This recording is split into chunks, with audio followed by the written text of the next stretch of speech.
as of today, 17 million Australians have received the vaccine. That's 17 million Australians who believe in science. That is an outstanding victory for science in this country.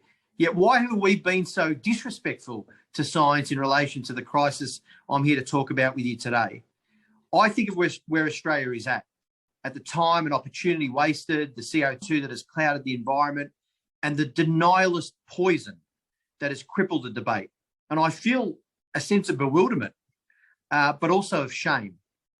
Shame that this country that I love and I'm so proud to serve, when faced with an existential global crisis, bickers and denies and delays and obfuscates and cries, but why us? What about India? What about China? It's like whiny kids asking why a sibling doesn't have to clean her room. I accept that Australians are concerned about the biggest emitters with the biggest populations because I'm concerned as well. We all should be.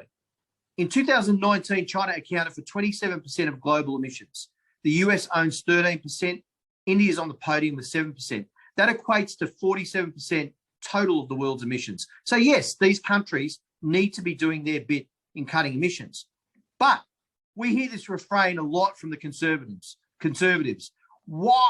We are not like those big emitting countries, they say. We only emit 1.2% global CO2 emissions. But here's a difficult truth about the state of our own room. Look a little closer, and it's a mess. It stinks. Because when it comes to the developed world, we're close to stone cold last. And if you measure our emissions on a per capita basis, Australia is actually one of the highest emitters in the world, fifth worst of all countries. We're sloshing around with the oil barons of Saudi Arabia and the UAE. All of this in itself is reason enough for Australia to play a more constructive role in the international negotiations at COP26. Because based on our emissions output and our moral responsibility to future generations, we are obligated to take substantive action for our region and the world. And whereas the other countries are riding a downward curve towards zero emissions, we are still pumping them out at high levels with the metaphorical middle finger raised to the rest of the world. We've tried to duck and weave and minimise our contribution to any global effort. We've gamed the world using dodgy Kyoto credits to make our numbers look better, got caught out, but was there any contrition? No. Instead, we set the least ambitious reduction targets in the Western world. We need to end this climate delinquency. We need to stop saying, what about them? And start taking a good hard look at ourselves. We need to ask, what are we really doing? And the majority of Australians want us to. The majority of Australians know that dinosaur thinking will get us a dinosaur result. We'll sink into the mud, not just as a nation, we'll sink into the mud as a species too. There's a reason it's called an existential threat. And there are few worse climate delinquents than Scott Morrison, his predecessor Tony Abbott, and the so-called Deputy Prime Minister Barnaby Joyce, an ostrich posse of head-in-the-coal environmental bandits who have squandered a decade and polluted not just the environment, but also the debate. And the Murdoch press is at fault too. In the moronic culture wars of the 21st century, they took scientific truth, politicised it, and dug the trenches for the pointless time-wasting, is it happening debate of the last decade. Then, miraculously, this month, with an election looming, the Murdoch press and the Morrison government, like tandem divers at the Olympics, have attempted a reverse 4.5 somersault in pike position. I can tell you one thing, it was not a no-splash entry.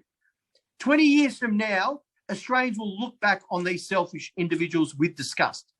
They've done it to buttress their political power. They've done it to build their dirty, outraged media empires. They've done it to feather their own nests. To even begin to meet our proper international climate responsibilities, we have to vote out the Morrison coalition government. That is the stark political reality.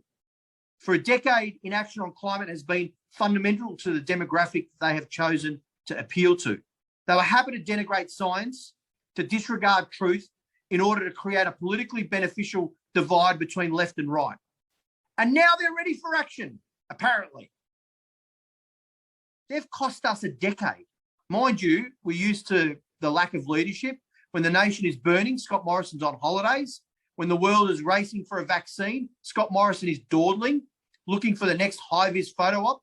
And when it comes to leadership on climate, forget about it. We all know this is difficult stuff. Whoever is making these decisions needs diplomatic skills of the highest order in foreign affairs, in good public policy, in labour and employment, and in minerals and resources. They need to have one eye on a big picture, whole of planet inconvenient truth, and the other on dozens of affected interest groups here in Australia.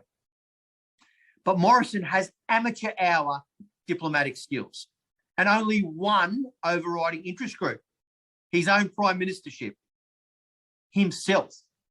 And understandably, with a lack of national leadership, people feel desperate and therefore they want to do everything they can. Some businesses and even the states have taken the lead, set zero emission targets far in excess of any demanded by the delinquents in power. Ordinary Australians have made lifestyle changes, wanting to reduce their carbon footprint, to at least do something that might help prevent a catastrophe they otherwise feel powerless to control. They buy a keep cup, they set up Bokashi composting systems, dutifully separate the recyclables from the landfill, they retire the old Christmas lights and use energy-efficient LED strings. But individual and community efforts, while very important, only get us so far. Ultimately, it's political leaders and the immense power and machinery of governments that must square up to the great crisis of our age. Governments that must make the changes in our nation to reduce our emissions and must make the effort internationally to secure global commitments.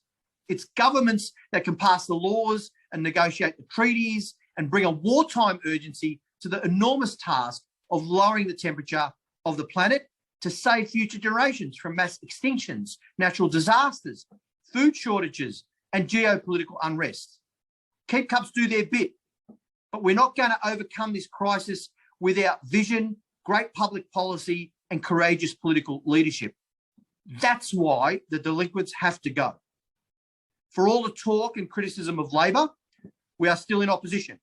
But the fact remains that Labor is the party that can form government, that has the policies, that will take real action on climate. It's Labor that will bring Australia back into the community of nations who are fighting the good fight. And unlike the Liberals, the Nationals, Labor policies are based on scientific evidence. That's why we are committed to net zero emissions by 2050. That's why we are pushing for stronger interim targets.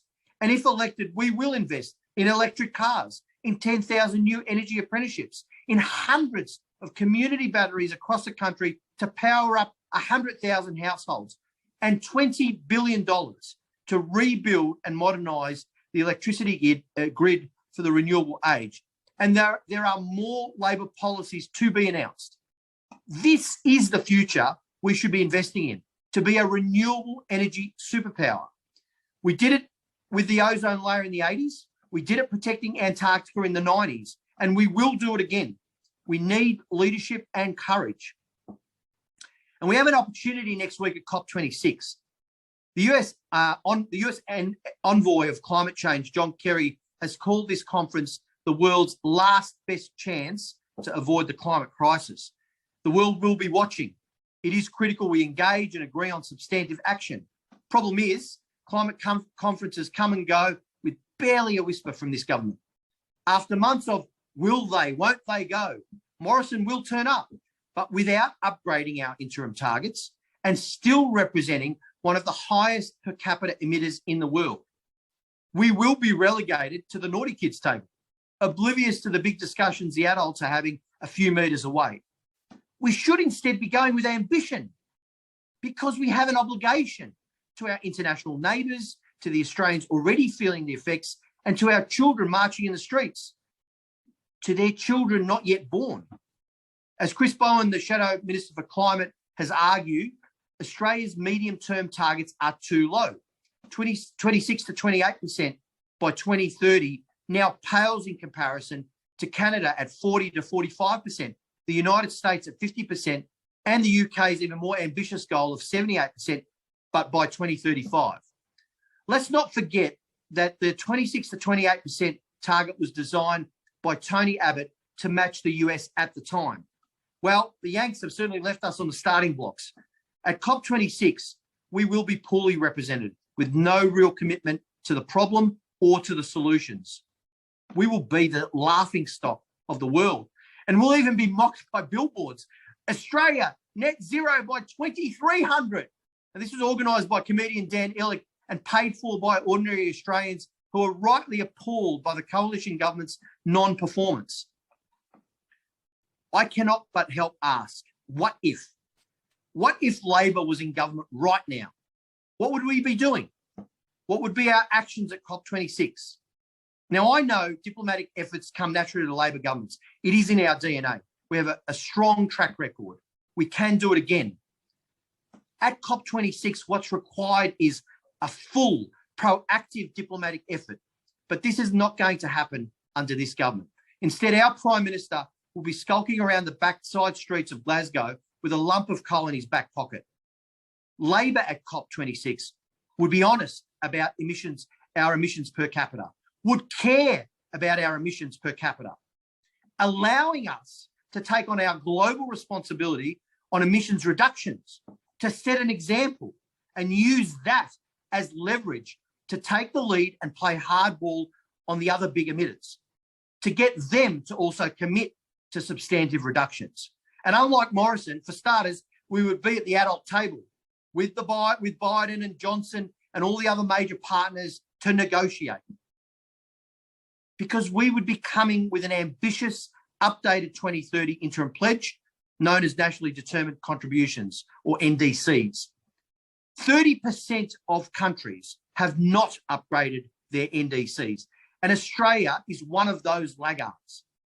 And if you do the maths on the pledges we have today, the world would see our temperatures rise up to 2.4 degrees. We cannot simply relive the same 2015 Paris conference with the same target, our nightmarish version of Groundhog Day, with no update to our commitment of 26 to 28% by 2030. Because right now, we are starring in that movie alongside co-stars Russia and Saudi Arabia and Brazil, who are also yet to budge on their NDCs. And guess what?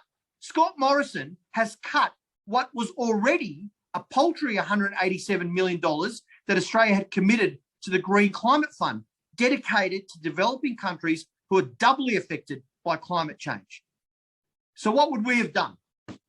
At the negotiating table, we would have slid across a piece of paper written with a generous figure on how much we are willing to contribute. All of this to nudge, to cajole our other wealthy nations to do the same. We would have come to the table with a genuine commitment to make Australia a renewable energy superpower. And this would have all been done by our A-team, Prime Minister, Foreign Minister, our Climate Minister, our Resources and Energy Ministers, our Environment Minister, our best team of negotiators and diplomats and policymakers, more than matching President Biden's team of 10 cabinet members.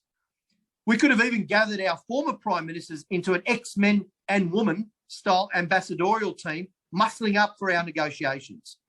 And with that diplomatic heft, we would be able to talk about the giant panda in the room, China, because we need to encourage China to commit to peaking their emissions earlier in 2025 instead of out in 2030, which would effectively keep the world on the right track to limit warming to 1.5 degrees or below. Nothing should be off the table to get that outcome. Trade, cultural exchange, security cooperation, all elements that can get us to an agreement on really addressing the existential crisis we all face. Working with our partners, the US, the UK, the EU, African countries like Morocco, who would all now see us as adults in the room. And we could collectively pull China and the other recalcitrants into line. Unlike the sad reality under the Morrison government, a Labor government would have sent our best people and have been in a stronger position to negotiate, to get a deal for Australia and for the world. It is our last best chance. Our kids get it. In them, we see the urgency and even the anger at the lack of action. It's time that the people in power catch up. Thanks.